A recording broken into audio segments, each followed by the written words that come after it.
Eu sou Paulo Nogueira Batista e queria conversar hoje um pouco com vocês sobre uma grande figura da história econômica do Brasil e, sobretudo, da história do pensamento econômico brasileiro.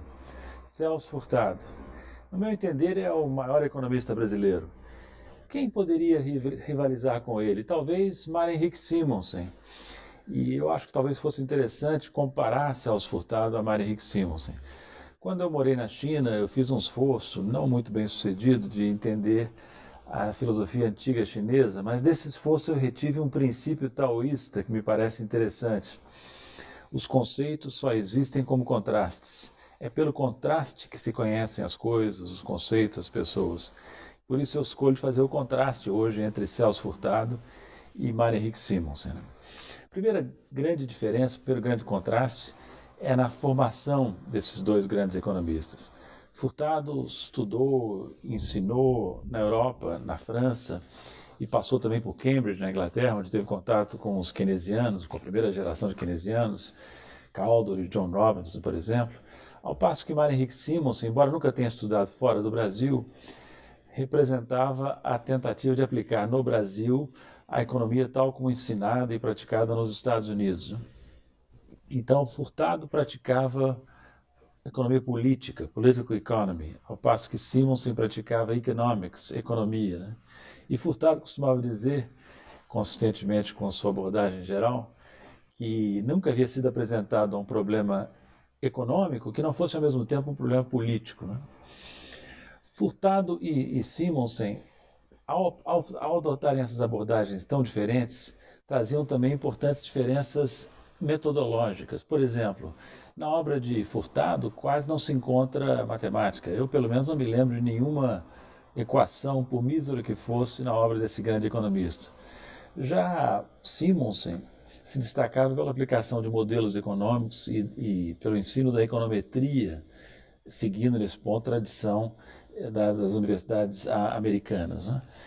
Vejam que Furtado participou, é importante lembrar isso, participou de um período áureo, de um período dourado do pensamento econômico, que foi na Europa, na Inglaterra, notadamente, a tradição inaugurada por Keynes e pela primeira geração de keynesianos. Né?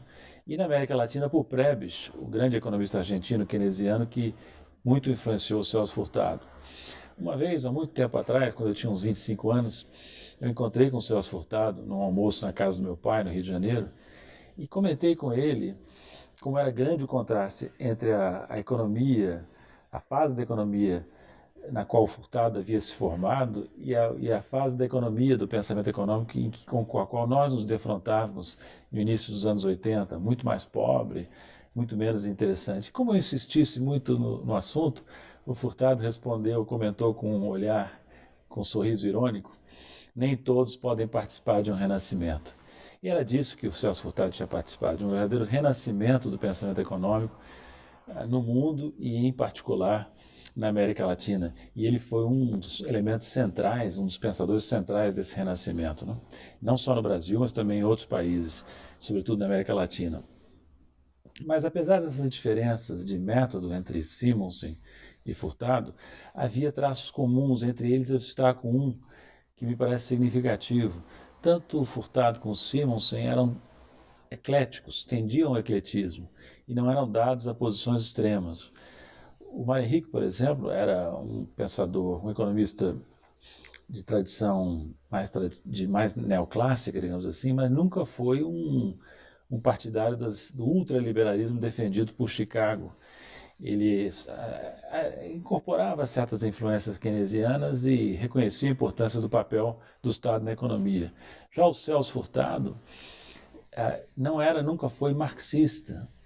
Ele reconhecia, claro, a importância de Marx para aqueles que pensavam a sociedade, mas dizia que quando chegara a estudar Marx mais detidamente, já havia passado por Keynes, cuja macroeconomia era mais sofisticada. Né?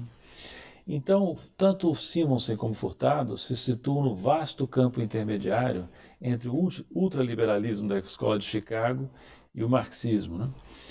É claro que em campos opostos. Né? Simonsen, vamos dizer assim, na centro-direita e Celso Furtado na centro-esquerda. Mas eu diria, para terminar esse breve comentário, que a grande diferença entre Furtado e Simonsen era outra, era a criatividade. O Simonsen era um economista brilhante, uma inteligência privilegiada, mas não era um pensador original. Ele se destacou na vida como um aplicador, um divulgador das teorias e estudos da economia nos Estados Unidos, fazia isso com maestria, mas não era não era preponderantemente um criador. Já Celso Furtado era uma mente eminentemente criativa. Ele deu contribuições notáveis que marcaram a época, a teoria e história do desenvolvimento econômico, em particular ao fenômeno do subdesenvolvimento, que ele elevou à categoria científica. E não é por acaso que Celso Furtado marcou época não só no Brasil, como fora do Brasil, na América Latina e mesmo nos países desenvolvidos, ao passo que Simonsen só ficou conhecido dentro do Brasil, né? Então, o Celso costumava dizer que uma coisa que caracterizava bem a atitude dele em relação à ciência e à economia em particular, ele destacava como atributos fundamentais para a atividade científica duas características que os metodólogos da ciência não costumam destacar, duas características importantes segundo Furtado: imaginação e coragem. Características que são mais atribuídas à arte ou à ação política. E para Furtado era muito importante que essas categorias também estivessem presentes na atuação científica, e eu concordo inteiramente com ele, né? Vou dizer a vocês, jovens economistas e outros cientistas sociais que porventura estejam me escutando, o contato com a obra de Celso Furtado é muito importante. Eu diria que ele é energizador, ele traz lições muito importantes sobre como abordar os problemas econômicos e sociais que são úteis até hoje, né?